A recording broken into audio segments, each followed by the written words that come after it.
70%। ये सिर्फ एक नंबर नहीं है, ये एक सच्चाई है। 18 से 24 साल के 70% पुरुष पॉर्न देखते हैं। इसका मतलब ये है कि अगर कोई इस चीज से गुजर रहा है तो वो अकेला नहीं है। ये एक बहुत ही आम अनुभव है। और बिल्कुल यही तो सच्चाई है। ये कहानी सिर्फ एक इंसान की नहीं, ये बहुतों की है। एक ऐसे चक्र की कहानी जिससे न जाने कितने ही लोग चुपचाप लड़ रहे हैं। इस लड़ाई में कोई भी अकेला नहीं है। तो ठीक है, अब जरा गहराई से समझते हैं कि ये पूरा साइकिल आखिर काम कैसे करता है। ये एक जाल जैसा है जो कुछ देर की खुशी तो देता है, लेकिन उसके बाद पीछे सिर्फ खालीपन और एक भटकाव सा रह जाता है। ये जो नंबर्स है ना, ये यही दिखाते हैं कि ये किसी की पर्सनल फेलियर नहीं है, ये एक ग्लोबल चीज बन चुकी है। इंटरनेट की वजह से ये इतना आसान हो गया है कि अब ये हमारी जिंदगी का एक ऐसा हिस्सा बन गया है जिस पर बात करना बहुत जरूरी हो गया है। तो सवाल ये उठता है कि आखिर ये आदत इतनी पावरफुल होती क्यों है? इसका जवाब हमारे दिमाग के अंदर है, उसके केमिस्ट्री में।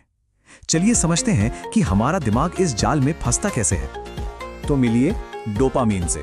ये हमारे दिमाग का फील गुड केमिकल है। मतलब जब भी हम कुछ ऐसा करते हैं जिसमें हमें मजा आता है तो हमारा ब्रेन डोपामीन रिलीज करता है, और यही केमिकल हमें उस काम को बार बार करने के लिए मोटिवेट करता है। अब इंटरेस्टिंग बात यह है कि हमारा दिमाग हमेशा एक बैलेंस चाहता है। तो जब पॉर्न देखने से ये स्केल खुशी की तरफ बहुत ज्यादा झुक जाता है ना, तो दिमाग उसे बैलेंस करने के लिए स्केल को दर्द की तरफ झुका देता है, और फिर यही खालीपन, यही दर्द की फीलिंग हमें वापस उसी खुशी की तरफ खींचती है। और इसी को कहते हैं न्यूरो एडेप्टेशन।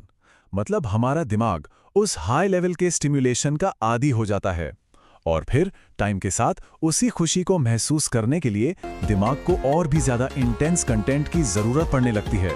और यही वजह है कि ये आदत अक्सर बढ़ती ही चली जाती है। तो बात यह है कि हर आदत, चाहे वो अच्छी हो या बुरी, एक बहुत ही सिंपल और प्रिडिक्टेबल पैटर्न फॉलो करती है।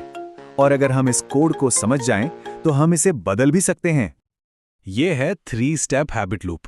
पहला क्यू यानी कोई ट्रिगर, दूसरा रिस्पॉन्स यानी वो एक्शन जो हम लेते हैं, और तीसरा रिवॉर्ड यानी वो इनाम जो मिलता है।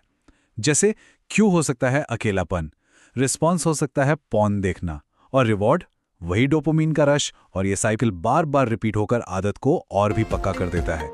तो यहाँ सबसे जरूरी बात यह समझनी है कि सिर्फ विल पावर के दम पर इस आदत से लड़ना बहुत बहुत मुश्किल है।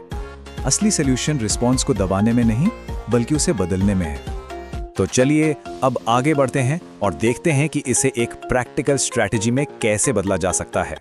हमारा पूरा फोकस रहेगा रिस्पॉन्स को बदलने पर, मतलब उस एक्शन को बदलने पर जो ट्रिगर होने के बाद लिया जाता है। और यहां यह बिल्कुल साफ दिखता है कि यह काम कैसे करता है। मान लीजिए ट्रिगर है स्ट्रेस, तो पुराना रास्ता छोड़कर नया रास्ता अपनाइए, जैसे एक्सरसाइज या मेडिटेशन। बोरियत हो रही है तो कुछ नया सीखिए। अकेलापन लग रहा है तो परिवार से बात कीजिए, किसी दोस्त को फोन में लाइए। या कुछ और भी पावरफुल रिप्लेसमेंट्स हैं, जैसे कोई फिजिकल स्पोर्ट खेलना या जिम जाना, कोई अच्छा सा पॉडकास्ट या ऑडियो बुक सुनना, अपनी डाइट ठीक करना ताकि एनर्जी बनी रहे, या फिर वॉक पर निकल जाना। ये सब वो चीजें हैं जो एक हेल्दी डोपामिन रिलीज देती हैं और जिंदगी को बेहतर बनाती हैं।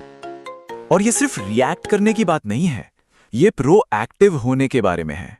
अपने ट्रिगर्स को पहचानिए, उनसे बचने का एक प्लान बनाइए, और सबसे जरूरी, पुरानी आदत तक पहुंचना ही मुश्किल बना दीजिए। और जब कोई इंसान सक्सेसफुली एक नया रास्ता बना लेता है तो इसका जो इनाम मिलता है वो सिर्फ एक आदत छोड़ने से कहीं ज्यादा बड़ा होता है। ये असल में एक बिल्कुल नई जिंदगी की शुरुआत होती है। क्या मिलता है? मेंटल क्लैरिटी और बेहतर फोकस, ज्यादा एनर्जी और मोटिवेशन, असली जिंदगी में मजबूत और गहरे रिश्ते, और एक जबरदस्त सेल्फ कंट्रोल और कॉन्फिडेंस की भावना जो जिंदगी के हर हिस्से को बदल सकती है। ये बात हमेशा याद रखनी चाहिए।